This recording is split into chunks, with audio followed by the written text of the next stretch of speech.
بسم اللہ الرحمن الرحیم۔ السلام علیکم۔ حاتم طائی کی بیٹی جب قید ہو کر بارگاہ رسالت صلی اللہ تعالی علیہ وسلم میں آئی تو اس کا دوپٹہ تھوڑا سا سر سے کھسکا ہوا تھا، سر کے چند بال یا ایک بال نظر آ رہا تھا۔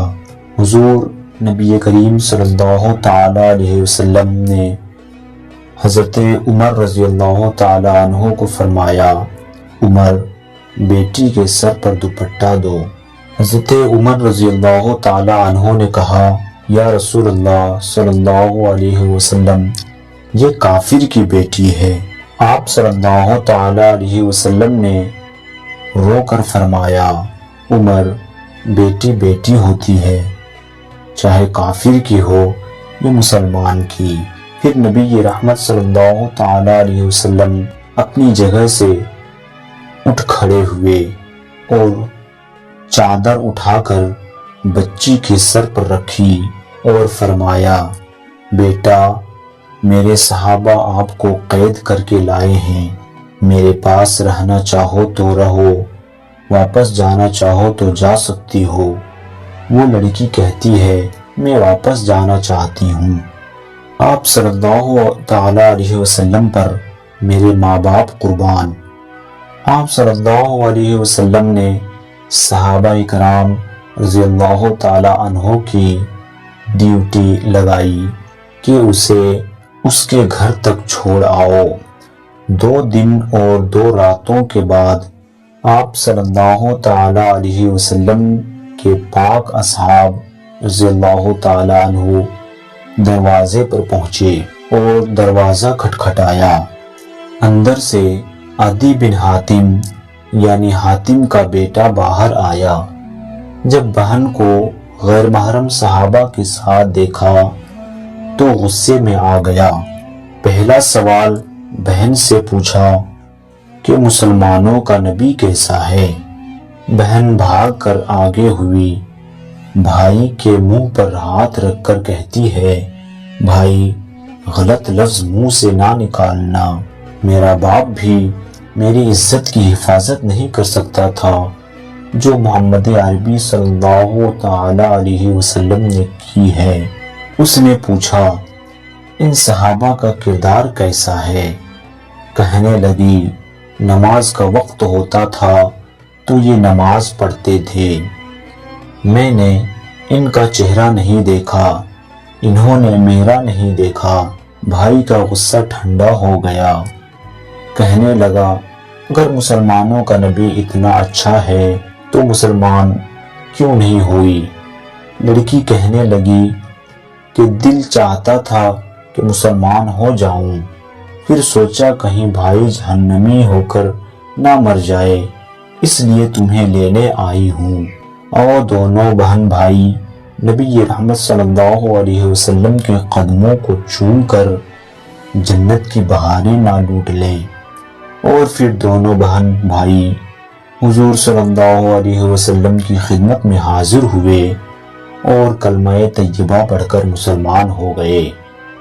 حضرت ابو بکر صدیق رضی اللہ تعالی عنہ پہلے شخص ہیں جنہوں نے نبی کریم صلی اللہ تعالی علیہ وسلم سے آپ صلی اللہ تعالی علیہ وسلم کی نبوت پر دلیل طلب کی، اور اس کی وجہ یہ ہے کہ حضرت ابو بکر صدیق رضی اللہ تعالی عنہ تجارت کے سلسلے میں یمن میں تھے، اور آپ کی عدم موجودگی میں حضور نبی کریم صلی اللہ تعالی علیہ وسلم کو نبی بنایا گیا، اور حضرت ابو بکر صدیق رضی اللہ تعالی عنہ اپنے ساتھیوں کے ساتھ راستے میں ایک مقام پر ٹھہرے جہاں یمن کا ایک راہب تھا۔ راہب نے ان سے پوچھا، کیا تم میں کوئی خطیب ہے؟ انہوں نے کہا ہاں، اور انہوں نے حضرت ابو بکر صدیق رضی اللہ تعالی عنہ کی طرف اشارہ کیا۔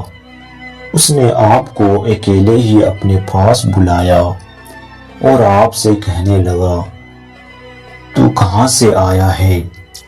آپ نے کہا، مکہ سے۔ اس نے کہا، وہاں کوئی مدعی نبوت ظاہر ہوا ہے؟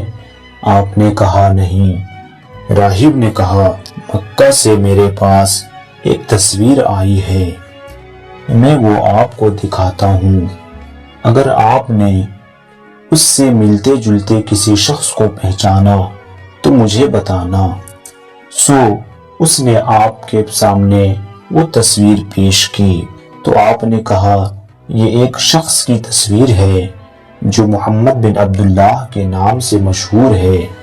راہب نے کہا یہی وہ نبی ہے جس کی دعوت دی گئی ہے، اور وہ خاتم الانبیاء ہے، یہ اپنے دشمنوں پر فتح پائے گا اور اس کا دین دیگر ادیان پر غالب آئے گا۔ حضرت ابو بکر صدیق رضی اللہ تعالی عنہ نے کہا ہمیں تو اس کی یہ بات معلوم نہیں، اور نہ اس نے دعویٰ کیا ہے، اور نہ وہ علم میں مشہور ہے، اور نہ اچھا لکھ سکتا ہے، اور نہ اس نے یہود و نصارہ سے میل جول رکھا ہے۔ راہب نے کہا بعینہ یہ وہی نبی ہے۔ اور بعض کا قول ہے کہ راہب نے حضرت ابو بکر رضی اللہ تعالی عنہ سے کہا کہ آپ اس کے بعد اس کے دین کے ماننے والوں پر خلیفہ ہوں گے۔ پس حضرت ابو بکر رضی اللہ تعالی عنہ راہب کے یہاں سے واپس آ گئے، اور راہب نے جو کچھ آپ سے کہا آپ نے اپنے ساتھیوں میں سے کسی کو نہ بتایا۔ اور جب آپ مکہ آئے تو آپ کی ماں سلمہ ام الخیر نے آپ سے کہا آپ کے دوست محمد صلی اللہ تعالی علیہ وسلم نے جو کچھ کیا ہے آپ کو اس کی خبر ملی ہے؟ اس کا خیال ہے کہ وہ نبی ہے، اسے اللہ نے نبی بنایا ہے اور اسے اس کی قوم کی طرف اور سب مخلوق کی طرف بھیجا ہے۔ آپ نے اپنی ماں سے کہا وہ کہاں ہے؟ اس نے کہا وہ کوہ ابو قمیص کی طرف تشریف لے گئے ہیں۔ حضرت ابو بکر صدیق رضی اللہ تعالی عنہ جلدی سے پہاڑی کی طرف گئے، اور آپ نے حضور صلی اللہ تعالی علیہ وسلم کو ایک غار میں دیکھا اور سلام کیا اور کہنے لگے مجھے خبر ملی ہے کہ آپ نے نبوت و رسالت کا دعویٰ کیا ہے۔ آپ نے حضرت ابو بکر صدیق رضی اللہ تعالی عنہ سے کہا میں دعویٰ نہیں بلکہ اللہ تعالیٰ نے مجھے نبی بنایا ہے۔ حضرت ابو بکر صدیق رضی اللہ تعالی عنہ نے آپ سے پوچھا کہ آپ کے صدق کی کوئی دلیل ہے؟ آپ صلی اللہ علیہ وسلم نے پوچھا کیا تو نے میرا کوئی جھوٹ دیکھا ہے؟ آپ نے کہا قسم بخدا نہیں، مگر یہ بات دلیل کے بغیر قبول نہیں کی جائے گی۔ نبی کریم صلی اللہ علیہ وسلم نے فرمایا اس کی دلیل وہ بات ہے جو راہب نے آپ سے کہی ہے۔ حضرت ابو بکر صدیق رضی اللہ تعالی عنہ نے کہا میں گواہی دیتا ہوں کہ اللہ کے سوا کوئی معبود نہیں اور آپ اللہ کے رسول ہیں، اور میں اس بات میں آپ کا پہلا پیروکار ہوں۔